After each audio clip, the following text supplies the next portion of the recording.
High বন্ধুরা, কেমন আছেন সবাই? অনেক দিন পর আজকে বাড়িতে থাকতে পারলাম। মোটে বাড়িতে থাকা হয় না, সেই সেপ্টেম্বর মাস থেকে শুরু হয়েছে। এই যে সুন্দরবনে বেড়াইতে গেলাম, তারপর কোথায় গেলাম, ঢাকা চিকিৎসায় গেলাম। তারপরে ঘরের এই যে সব ডিস্টেম্পার করা, তারপরে অনেক ঘরের কাজ করা, এগুলো করলাম। করার পরে আবার চিকিৎসায় গেলাম। প্রথমে ডাক্তার দেখাতে গেছিলাম, তারপরে যে অপারেশনটা হওয়ার কথা ছিল সেইটা করলাম। এরপর ছেলেমেয়ের পরীক্ষা, সেইগুলোর পাশাপাশি বাইরের কাজ সব করতে তো প্রতিদিন সকাল তো এতদিন প্রজেক্টের কাজ প্রতিদিনই দেখা যায় সকালে একবার বিকালে একবার বের হতে হয়, মানে অধৈর্য হয়ে যায়। তারপরে হলো আজকে অনেক দিন পর একটু বাড়িতে থাকতে পারলাম, তাও দুইবার মাথায় আসছে এখনো এত এত কাজ বাকি। সামনে ক্রিসমাস, তার জন্য ছেলে মেয়ের যে পোশাক আশাক, আমাদের কোনো কাজ বা এই যে লাইটিংগুলো প্রত্যেক বছর বছর এত এত লাইটিং নষ্ট হয়ে যায়, ওগুলা সারাইতে দেওয়া, সব কিছু মিলায় মানে কাজ আর শেষ হয় না। এগুলা মাথায় আছে, এখনো করতে দেই নাই। লাইটিংগুলো সেদিন বের করছি, দেখি যে নষ্ট নষ্টগুলো দিয়ে আসছি, নিয়ে আসার কথা, এনে এখান দিয়ে দেওয়ার কথা, তাও পারছি না। আজকে দুইবার মাথায় আসছে যে যাই এই কাজটা করে আসি, ওই কাজটা করে আসি। মনে না বাবা, আজকে ঘরের থেকে বের হব না তো হবই না, আজকে বের হই না। আজকে ঘরে আছি, যে এই পাশে আজান হচ্ছে, এই পাশে বাড়ির কাজ হচ্ছে, এইভাবে ভয়েস দিলে একদম অনেক নয়েজ আসে। তারপরে বলা যায় যে ঘরের কাজ রং করাইলা, হোয়াইট ওয়াশ করাইলা, ছাদের কাজ করাইলা। সেই সেপ্টেম্বর মাস থেকে শুরু করলাম। সেপ্টেম্বর, অক্টোবর, নভেম্বরে করাইলা ঘরের কাজ। ক্রিস্টিনার ভর্তি, অদ্ভুত এক ফিলিংস। এই মানে ওর বাবা আগে কিছু মানে করতো না, থাকতো তো আর এক জায়গায়, এখানে আসা সপ্তাহে সপ্তাহে কাজ টাজ দেওয়া যেত। তারপরেও আসলে ঈশ্বর বলেন, আল্লাহ বলেন, যে জুটি বানায় দেয় একটা সংসারের জন্য, জুটিটা দুজনে মিলাই অনেক কাজ করতে হয়। একটা পরিবারের একজন আহত হলে তাহলে বোঝা যায় যে আসলে একা একা কাজ করা কতটা কষ্ট।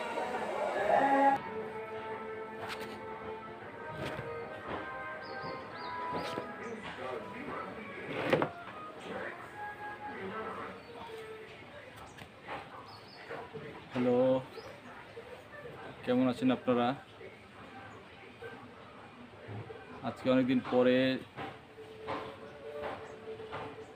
বাইরে এসেছি, ভিডিও করতেছি একা একা।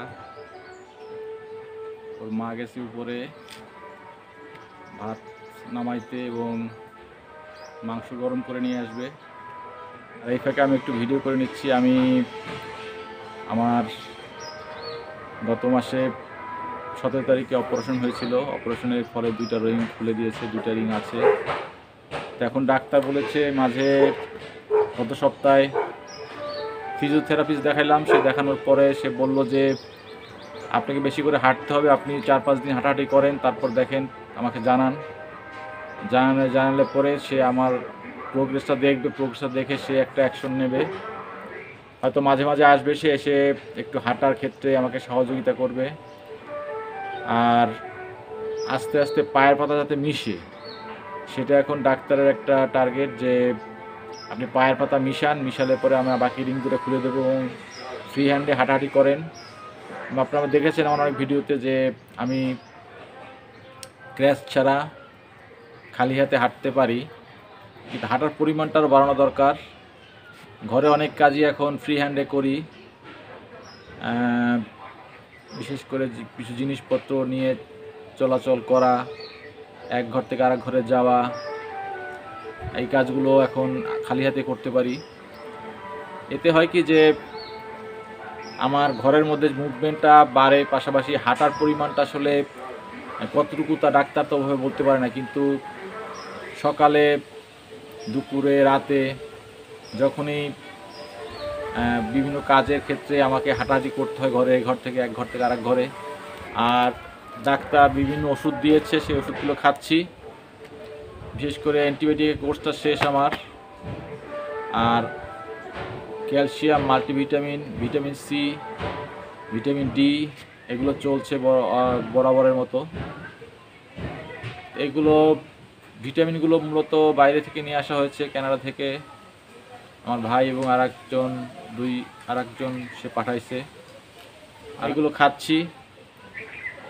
রিং খোলাটা একটা মেইন বিষয়। রিংটা 2টা রিং খুলে দিয়েছে, 2টা রিং বাকি রয়েছে। বলছে ডাক্তার ওজন কমে গেছে, এখন আপনার ওজন যেহেতু কমেছে হাঁটার চলাচল বাড়াই দেন, আর পাটা একটু ফ্রি লাগবে। এটা বাস্তবিক অর্থে ঠিক যে পাটা আগের চেয়ে হালকা, কারণ 4টা রিংয়ের জায়গায় 2টা রিং, তার মানে অর্ধেক ওজন কমে আসছে। আগে ছিল 7-8 কেজি, এখন হয়তো 3-3.5 কেজি মতো ওজন রয়েছে।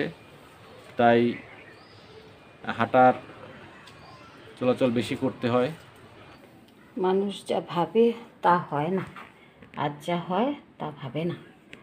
আমি দেখলাম যে মা জোরে জোরে ডাকতেছে। বেশি কী হয়েছে, ছোট ভাই, ভাইয়ের বউ, ওদের সঙ্গে মা থাকে। তো বিবি রাসেলের মেলা হইতেছে, ওরা ওইখানে খুব ব্যস্ত। তাই আমি গেছি, কী হয়েছে মা? কি যে ওদের কাউরে দেখি না, আমার জন্য কি রান্না করে রেখে গেছে আমি জানি না। তাড়াতাড়ি আইসা মাংস পেঁপে দিয়ে রান্না ছিল, আর ছিল ভাত, সব কিছু তাড়াতাড়ি করে নামায় নরম করে রান্না মারে দিয়ে আসছি। আর এইটা আমি চড়াইছি যে এর মধ্যে যদি রান্না শেষ করতে পারি তাহলে মারে দিয়ে আসবো, কিন্তু রান্না শেষ করতে পারিনি। এখন উঠা দিয়ে আসবো, এটা রাতে খাবে মা। স্বাদ কেমন হয়েছে?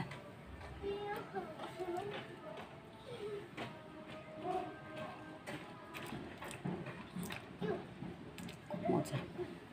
মার জন্য মেয়ের রান্না, মাংস দিয়ে তাড়াহুড়া কইরা, একটু মা নরম নরম খাবার খায় তো, দাঁতে সমস্যা, তাড়াহুড়া করে এটা রান্না করলাম। এত মজা হয়েছে কি বলবো।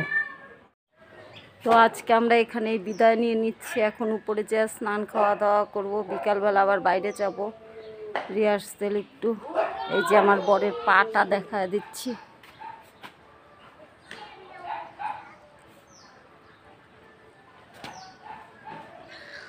আর আমি এঁকে বেঁকে ভিডিও করছি। যেই ফুলটা দেখাইতে আসছিলাম, এই যে বাসরলতা, এই বাসরলতা ফুল দেখাইতে এসে দেখি মা ডাকতেছে, আসো একটু বাসরলতা ফুলের মধ্যে ছবি তুলি দুইজন।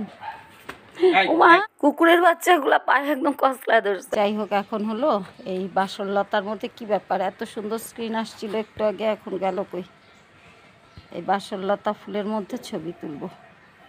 চলো যাই, স্নান খাওয়া দাওয়া করে একটু বিশ্রাম নেবো, আবার বিকালবেলা কিছু কাজ নিয়ে বাইরে যাব। অগ্নি তো যাবে না, অগ্নির কালকে বিজ্ঞান পরীক্ষা। আমার ছেলের পরীক্ষার জন্য আপনাদের ভালো ভালো ভিডিও দেখাইতে পারতেছি না। আমরা এখনও ক্রিসমাস ট্রি সাজাই নাই। এইবার ক্রিসমাস ট্রি কাল পরশু ওইখানে নামায় সাজাবো গাইজদের নিয়ে। আপনারা কি ক্রিসমাস ট্রি সাজানোর লাইভ দেখতে চান? তাহলে আমাকে কমেন্টস করেন, নিচে নেমে লাইভ করব আর ক্রিসমাস ট্রি সাজাবো। ওকে, টাটা, বাই বাই, টাটা দিয়ে দাও।